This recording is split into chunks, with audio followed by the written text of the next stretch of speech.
Hey everybody, what's up? Welcome back to the channel. In today's video, we're going to take a look at Venompool's damage. If you didn't get the memo, he is my latest rank 3 champion. I am planning to dupe him when the selector comes out at the end of this reunion calendar, but very excited about this champion, and the whole purpose of today's video is to just test out his damage and long form content. So before we get into this fight, you can see I just soloed Odin in the Necropolis. I just want to really quickly talk about his abilities and why he's good for long form, as well as the synergy team that I have here. So let's just dive into his abilities first of all.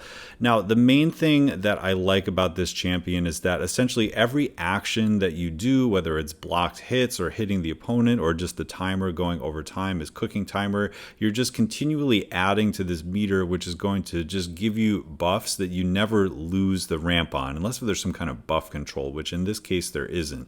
So with that, there's a bunch of cooking buffs that he will be going through, and they all basically help his damage. Like even one of them is an energize, which just getting more bars of power helps you, and the more hits you get, the better. Now, the one thing about this fight against Odin is that we are never going to use the special one. Normally you do like to use the special one because it's, you know, 3 hits and it kind of just keeps your cooking meter going, and if you do happen to nullify any buffs, it will also help you in that way, or omnom buffs I should say. It's not technically a nullify, but obviously the thing about this Odin, as we'll talk about once the fight starts, is that he does need buffs on himself, so we never want to throw that special one.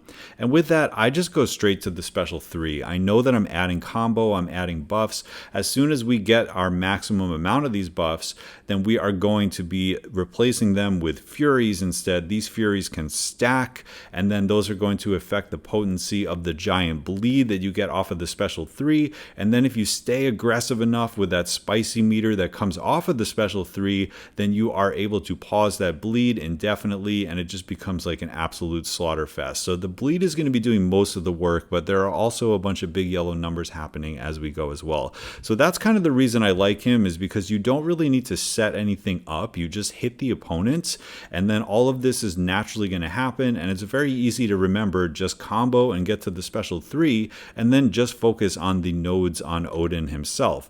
Now, really quickly, we're going to talk about the synergy team. I am juicing him up a little bit, but I did kind of want to push him to the max without putting in recoil masteries or doing any kind of boosting or anything. So first of all, this one with Spidey, Stealth, or, you know, Falcon would work as well, or either of the Daredevils. It gives you a tiny bit of health and attack, not a huge deal, and a pretty decent amount of critical rating for each unique buff.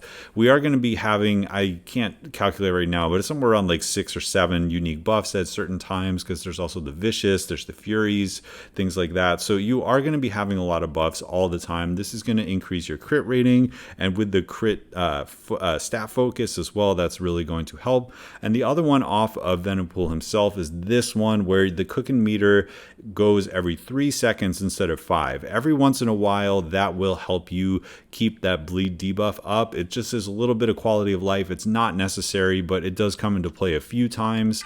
And then the other synergies are actually with these other champions. Now, if I only had one to pick, it would be this one with Massacre, because basically for Venompool, debuffs and buffs have their duration increased by 25%. So again, it just means that bleed could hang on for just a little bit longer if you can't get the pause off. And then where this really comes into play is when he's ramped up the Furies, right? Because, you know, a normal Venompool fight, you might see like 6 or 7 Furies. We're pretty frequently seeing 9 because they just overlap with each other a little bit longer. And then actually the main reason that we're seeing up to 9 Furies is the fact that Reed Richards is on the team. This is a little bit of an OP synergy when you have Massacre and Reed, because oh, sorry, I looked at the wrong one. Where is this synergy with Massacre? There it is.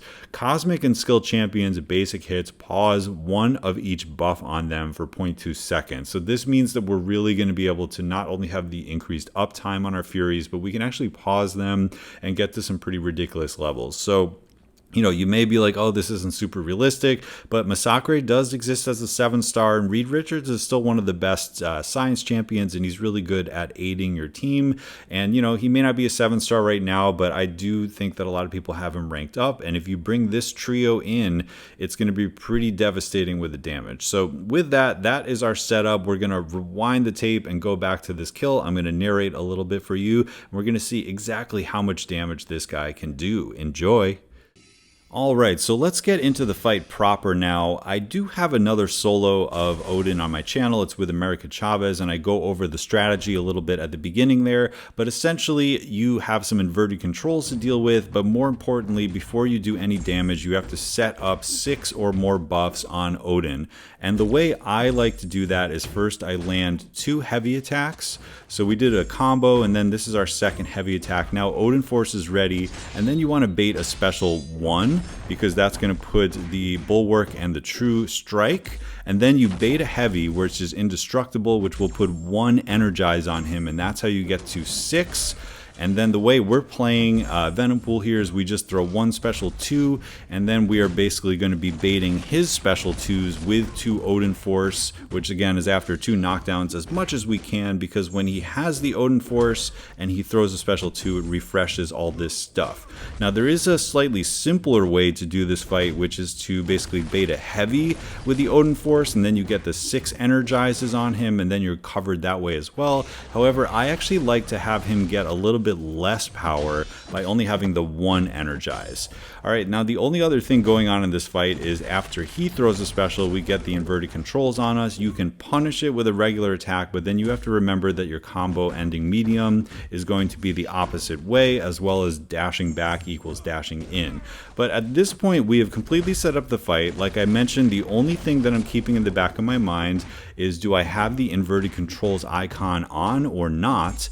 And then, as I said earlier, the only way that I'm even ramping at all is just landing hits, landing my special 3. Take a look, we have the bleed, it is ticking away, but then as soon as we get our cooking meter back to 0, the bleed is going to pause for, I believe, 8 seconds. And because after the special 3 you go into the spicy mode, which means that things are going to be ramping even faster, then it's pretty easy to keep this thing paused almost indefinitely. Now the way to play this even better than I did is to try to keep it up at all costs, but I am also trying to land heavies every once in a while. That does a couple things. It puts a vicious buff on myself, which means the bleed itself is going to be ticking for a little bit longer. And then, as I mentioned earlier, you do want to knock him down to get him with Odin Force, so that when he throws his special 2s, it will refresh all his buffs, and then you don't have to worry about losing your chance to do damage. So again, this fight is going to just get more and more ramped up. We are already well into our Fury phase. You can see that we are at 8 Furies right now. I believe the max I get at any one time is about 9. It's difficult to get more than that in a fight like this, but here we go. He throws it. He only had 1 Odin Force charge at that time, but the other thing is when you stay really close to him and you stay aggressive, that's another way to keep the buffs paused. So, you know, in all reality, what you want to try to do here is not have to reset getting all these buffs. So, you just kind of have to watch and make sure that you have the yellow Odin Force, that he throws his special 2, and then you're good to go. Now, while we're just going to watch this play for a little bit, I'm going to talk a little bit about Venompool's buffs and how they all help his damage. So once we get back to the main screen, the first one we have is a precision. That's pretty easy to understand. It's just crit rating. And then, on top of that, we have the synergy, and we also have stat focus. So we are going to be critting a pretty decent amount here, but not on every hit. Then the malice is borrowed from King Groot, and that's going to make our furies have more potency. That's usually one you don't want to roll too early in the fight, but at this point when we're fully ramped up, it is helping our damage. Then the Hunter Spider is going to be giving us a little burst of red damage on every single hit. So in addition to the ticking bleed, there is additional red damage off of that. And then of course Energize basically means that we're going to have more combat power rate. We have more access to specials. We get to our special 3 even faster, which is quite nice. Now, if we were awakened, we would be able to choose one of these to be kind of juiced up, to have a little bit more percentage effectiveness and also to roll it first in the fight. It doesn't make a huge difference if he was only Sig 20, but I am going to awaken him with my selector because he is my rank 3, and of the 6 champions available in the reunion, I'd actually rather have 1 awakened than have like 3 unique ones. So I am pretty much committing to him at this point. And then the final buff that we didn't talk about, it's the sort of Clintar mutation, which it just adds damage in general, but it will also allow you to bypass evade on Spider-Verse champions. So that does have a little bit of utility in some fights, but you can see that we're already down to 20% health, and we just entered the phase where we are getting into the rooted specials. And in a fight like this, actually having rooted specials sort of helps you anyway. You can parry or block the beginning, and then you're right up next to him. But man, this is just devastating damage. The bleed is ticking for some crazy amount. I even just threw a special too because I figured the 2 bleeds would take him down, and what a finish, man, what a finish. So when we look at these stats, this is the thing I want you to see here, because you know, we were seeing big yellow numbers, we were seeing furies, but still the bleed is the main thing. Over 54% of that damage was the bleed. And then we did have a big hit of close to 100,000, which is awesome to see. Maybe that was that special 2 hit, but the bleed damage is the thing that you have to keep up in order for this type of thing to happen. So some calculations, it was 5 minutes and 6 seconds. That equals almost 21,000 damage per second, which, considering this is a fight where I was doing 0 damage for my first like 3 or 4 combos, just thinking that this took setup and then it still was 21k damage per second, kind of mind-blowing, and this is just a rank 3 Venompool unawakened. So very excited to continue testing. This is only day 1 of testing this guy. Hope you enjoyed this video, and maybe this was a little eye-opening for you. Venompool is really cool. Don't feel bad if you pulled him. In fact, you may want to select him in the selector because he is such a cool champ, and we haven't even gotten into the additional utility yet. So anyway, let me know what you guys think. Thanks for checking this out, and I'll catch you in the next one.